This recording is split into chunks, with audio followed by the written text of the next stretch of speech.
श्री शिवाय नमस्तुभ्यम हर हर महादेव। देखिए, हम सभी जानते हैं कि अमावस्या की जो काली अंधेरी रात होती है वो हमारे पितरों को प्रसन्न करने के लिए, उनको तृप्त करने के लिए बहुत खास मानी जाती है। अमावस्या पर कुछ विशेष उपाय अगर हम करते हैं पितरों के निमित्त तो हमारे पितर प्रसन्न होते हैं और हमारी सारी समस्याओं का हल हो सकता है। बहुत ही आसान सा उपाय पूज्य गुरुदेव ने बताया था। मात्र आपको एक दीपक का ये उपाय करना है। पूज्य गुरुदेव की ही कथा सुन करके समझाने का पूरा प्रयास करूंगा, लेकिन वीडियो में आगे बढ़ने से पहले वीडियो को लाइक करें और चैनल पर अगर पहली बार आए हैं तो चैनल को जरूर सब्सक्राइब करें। देखिए, हर महीने अमावस्या की तिथि आती है। कुछ विशेष उपाय, अलग अलग प्रकार के उपाय आप करते हैं, लेकिन सभी उपायों में विशेषकर पितरों के लिए आपको उपाय करना चाहिए। ध्यान रखें, अगर किसी भी अमावस्या पर आप कोई उपाय नहीं कर पाते हैं तो मात्र ये एक दीपक वाला उपाय आपको हर अमावस्या पर करना चाहिए। देखिए, यदि आप रोज पितरों को याद नहीं कर सकते तो कम से कम आपको अमावस्या की अंधेरी काली रात्रि में पितरों के निमित्त का ये दीपक आपको प्रज्वलित करना चाहिए। ध्यान रखें, ये जो पितरों का दीपक है ये आपके कुल की रक्षा करता है, कुल में वृद्धि करता है, धन में वृद्धि करता है। कोई भी समस्या नहीं आती। किसी भी प्रकार की समस्या अगर आपके जीवन में हो, विवाह से संबंधित परेशानियां हो, संतान में बाधा आ रही हो, व्यापार ढंग से नहीं चल रहा हो, अगर ये सारी समस्या अगर आपके जीवन में है, मात्र एक दीपक अमावस्या पर आपको लगाना है। हर अमावस्या पर आपको ये उपाय जरूर करना चाहिए। देखो, करना क्या है, बहुत ध्यान से समझना।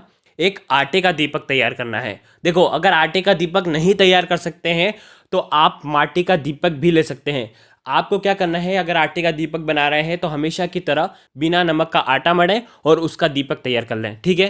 देखिए, ये जो दीपक है हम किसके लिए तैयार कर रहे हैं, पितरों के लिए। तो देखिए, पूज्य गुरुदेव के अनुसार जब भी हम पितरों के निमित्त दीपक तैयार करते हैं तो उसमें लंबी बाती का ही प्रयोग करते हैं। देखिए, दीपक के अंदर आपको घी भरना है और साथ में लेना है 11 काले तिल के दाने। देखिए, ये जो दीपक है आप दो जगह लगा सकते हैं। या तो आप पीपल के वृक्ष के वहां पर लगाएंगे या तो आप घर के मटके के वहां पर लगाएंगे।